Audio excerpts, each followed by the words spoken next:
All right. It's a ladder match, which is a very rare thing in New Japan. It is. Iron Fingers from Hell. But even after this was done, they were retired. Future more. Right. Taichi. Jesus Christ. And Tama Tonga. God bless it, dude. Okay. Wow, someone's breathing in some air. Yeah, no kidding. Anyways, it was a ladder match. Things happened, and I don't remember all of the details. Here's my thing. I did not like the rivalry going into it, but I loved the match. It was a good match. It was a very good match. And usually they don't do these kinds of matches, which I feel like really meant more. And we'll talk about it when we make Pro Wrestling Majestic again. Right. The action was very well paced. Mm-hmm. There was a lot of emotion to it. And I will say, after probably both nights, this is probably one of the matches that I was the most invested in. But we'll talk about the rivalry going up to it. But Taichi... You're right. This was one of the ones where there actually was a rivalry going into this match. And Taichi won a great tribute after, and everything about it was great. So I was really happy about this one. So we are back. We're going to make Wrestling Dontaku Majestic again, but because of what happened with night number 2, we have to adjust it slightly. So instead of talking about it match by match, we're going to talk about it kind of rivalry by rivalry, if that makes sense. Because really a lot of the matches that happened night 1 happened night 2 because and of vice versa. Because of what happened. Because of what happened with whoever got sick. As of right now, there have only been 2 individuals, at least in that 6-man tag, I want to talk about Jay White first. Okay. What's next for Jay White? I mean, obviously, we know that he has beef with Kazuchika Okada. Yep. That's going to happen at some point. Right, but Okada still has a World Heavyweight Championship match guaranteed despite the postponement of Wrestling Grand Slam, which was going to happen in Tokyo Dome. And I don't mind Ospreay v Okada. We've seen it before. It's going to be a great match, but I feel like that's kind of what it was. Obviously, the problem with Jay White and everything that's going on there is that now he has a title, and I don't want... you said Okada, right? You said Okada White. Yeah. Okada White. I thought you said Ospreay. I'm like, wait, no. Ospreay? Yeah, White? Sorry. If I said Ospreay, I meant White. Okay, I think you said Okada. I might have heard something wrong there because, both start with an O, both are amazing, and both I jerk off to on a nightly basis. It's Okada Ospreay. Let's put it that way. Right. Okay. Obviously, that's happening, but with Jay White, I think he's in the perfect spot right now. No, Jay White's fine where he's at. Right, and I don't want Jay White to do anything else other than what he's doing right now. And obviously, I don't mind the thing with Tanahashi. If they even do another match for the Never Openweight title, which they probably will, because he is entitled to a rematch clause. Yep, absolutely. And I will not be mad about that because this was a great match. All right, so question is, and what's next for Tama Tonga, Tonga Loa, and Taichi and Zack Sabre Jr.? Obviously, at this point in time, I feel like they're kind of going their separate ways. Well, here's the problem, though. The Dangerous Tekkers still have one more title match. They won it on night number 1. Yeah, then Tama Tonga and Tonga Loa are the tag team champions. They are the tag team champions currently. So you know that's going to happen. Yes. Although I feel like that match will be kind of that last sort of thing, and then the rivalry is going to kind of go off. At least for now. Or it's going to, those teams are going to go their separate ways. Right, at least for now. They will most likely clash again, and given the chemistry that they have, I wouldn't be surprised if we saw it again. Right. I don't mind it. I'm glad that they got the side of the rivalry that's kind of weird for a lot of people over with. Right, with the Iron Fingers, or the Iron Finger of Doom, or whatever it is. I'm glad that they did get that done, and they had really good singles matches for night number 1, and the tag team match was surprisingly good, which is why they want to continue to promote Dangerous Tekkers and Gorillas of Destiny because they have really good chemistry all the way around, from storytelling to match quality. You're never going to get wrong with that. Right. But the problem is that there are other teams in New Japan that definitely will need it. I feel like, once again, COVID is coming into play about what they can do. Right. I feel like we would have definitely have seen Thin Juice somewhere in the title scene at this point. But they're stuck in America, of course, doing the... And we talked about this last week with Impact Wrestling. We did, or a few weeks ago with Impact Wrestling. We kind of knew that they were going to kind of stay in the U.S. for the time being, at least until the summer. So, and then we have El Phantasmo now going to Impact because it might be a little bit harder for him to go to Japan right now, especially given the new state of emergency orders for certain parts of Japan. I totally understand it. So what about this? Fucking Zack Sabre. Okay, I do want to say something about Zack Sabre Jr. that bothered me. I did not know he spoke fluent Japanese. And that was weird. You're weird. He's been in Japan for like 5 or 6 years. I don't know. Speaking of I just wasn't expecting somebody that was coming right out of fucking... Speaking of an individual that cannot speak a language, let's talk about the rivalry that's continuing between the United Empire and Los Ingobernables de Japón. Hang on, I'm trying to just in general. There we go. Okay, there we go. Trying to find a picture. Like this team. Like these two teams. This is, I think, United Empire's first big... There we go. That's a much better picture. Big rivalry, like, sort of thing. I don't know. What are your opinions on this? So, I definitely think that. Yeah, 100%. Obviously, we have multiple components in rivalries. We have, obviously, Takagi and Ospreay. We have Naito and Great Khan.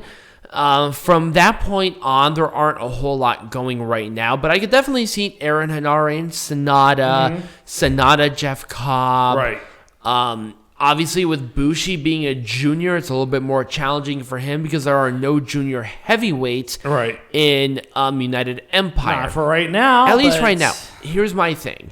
I want to see Robbie Eagles in United Empire. I think that I was thinking like they need a good junior heavyweight in that. They got to have a really good junior heavyweight. El Phantasmo, I think he's too much of a renegade to be a part of United Empire. No, El Phantasmo is not a good. He's a Bullet Club guy. He's a Bullet Club guy. Yep. Robbie Eagles would be the right guy. Yep. He's Australian, so country. I mean, Aaron Henare's from New Zealand. It's not the same. But we talked about having that sort of like country guy, like that sort of like outback renegade outlaw. Robbie Eagles. Robbie Eagles. We were thinking about like if oh God, who was that? Corey Graves' brother. What was his name? Sam Adonis. Sam Adonis. If Sam Adonis was in Japan, he'd be part of United Empire. And he would be representing the American part of it. Right, that renegade outlaw. Because now keep in mind is that the gimmick that Sam Adonis he was the pro-Trump supporter in Mexico, and he was the leader of that faction that people like Brian Cage were in. And they were uber. Like, they were like waving flags that literally had Trump's face on it in Mexico around 2015, 2016. Right. You can't get more heat than that. Right. But the point being is that there are so many people that can join it, but the problem is that with the United Empire, you are limited to one person per country or culture. But that is the beauty of it as well, because there are so many different people that can join a faction like this. You know what I'd really like to see, and I'm not even sure. And quite frankly, when it comes to New Japan, you shouldn't really have more than like 7 or 8 people per faction. And here's my thing: I want to see some controversy with United Empire to a point of craziness. I want to see either an Indian member, like, Indian member of it. Right, which like the Dot Indians, like subcontinent Indians, right. That would be crazy to the United Empire. Are you kidding? That would be insanely controversial. What about the fat 8-year-old Indian boy? Right? What was his name? I can't remember. I watch a lot of Mark Eady, right? Mark Eady. Apparently, Peanut Gallery does not know who he watches at all. But the problem is that one guy who's a hawk? It's either that, or I would love to see like a Ugandan, a sub-Saharan African member, like IRL, right, like Kofi Kingston if he went to New Japan, became a heel. I mean, it was West Ghana part of the was that part of sub-Saharan? Yes, technically. No. Well, I mean, I was talking about more so as a part of British Empire. Oh yeah, Empire. absolutely. Ghana was a huge part of the British Empire. Okay, I mean, I could see that physically. I'm just not sure what would happen. But here. Kofi Kingston has his dick firmly into the asshole of Vince McMahon. Yeah, it's not going to happen. But I would love to see that kind of not only racial integration, but also that controversial part where, right. I'm the representative of this country, but I'm underneath a Brit. That would be awesome. And, this is another thing I found interesting, just in general. And we're talking about Bullet Club versus, for example, night number 1, Bullet Club was facing a faction that was not associated with any faction. Like the match between Evil, Yujiro, Taichi, and Dick Togo versus Yano, Tenzan, Tiger Mask, and Master Wato. Was it number 1 and number 2? It was night number 1. But night number 2 was really kind of the same thing, where Yujiro and Taichi were facing Hiroyoshi, Tenzan, Master Wato. I think this kind of harkens back to my thing about how Bullet Club is kind of that dominant heel faction trying to get one over on the non-faction. I will say it's not as popular as it once was. No, definitely. Because there are a lot of face factions now. Right. And I think that Bullet Club's rivalry, I mean, they've done a lot of rivalries with a lot of different people, but I think their big one right now, I think, is with just New Japan in general. Well, that's my point. My point is that I feel like Bullet Club is kind of the big heel faction right now, even though they started out as a renegade.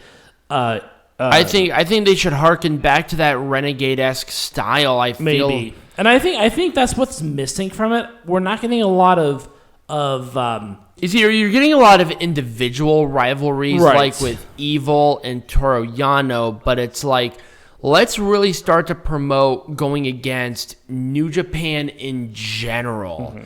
I'm usually not the biggest fans of factions or anything like that. But the point being is that I think that Bullet Club has kind of taken on that mantle of that heel faction in general. There's a thing about controversy that I really enjoy, and they're really, other than maybe United Empire that has the opportunity to have some controversy, there really isn't anything there. And I think part of it also, it's like, they don't know who wants to be a main eventer. It's like Evil was double champion at one point, where Bullet Club was actually now starting to gain that momentum again. Bullet Club is kind of put off to the wayside now because really right now United Empire is the main focus. United Empire is the new dominant heel. Even though they're not big, they're kind of the dominant heel faction. Here's Bullet Club kind of languishing off to the sidelines. But they have titles. But then you have like Jon Moxley, who has that stranglehold on the United States heavyweight champion,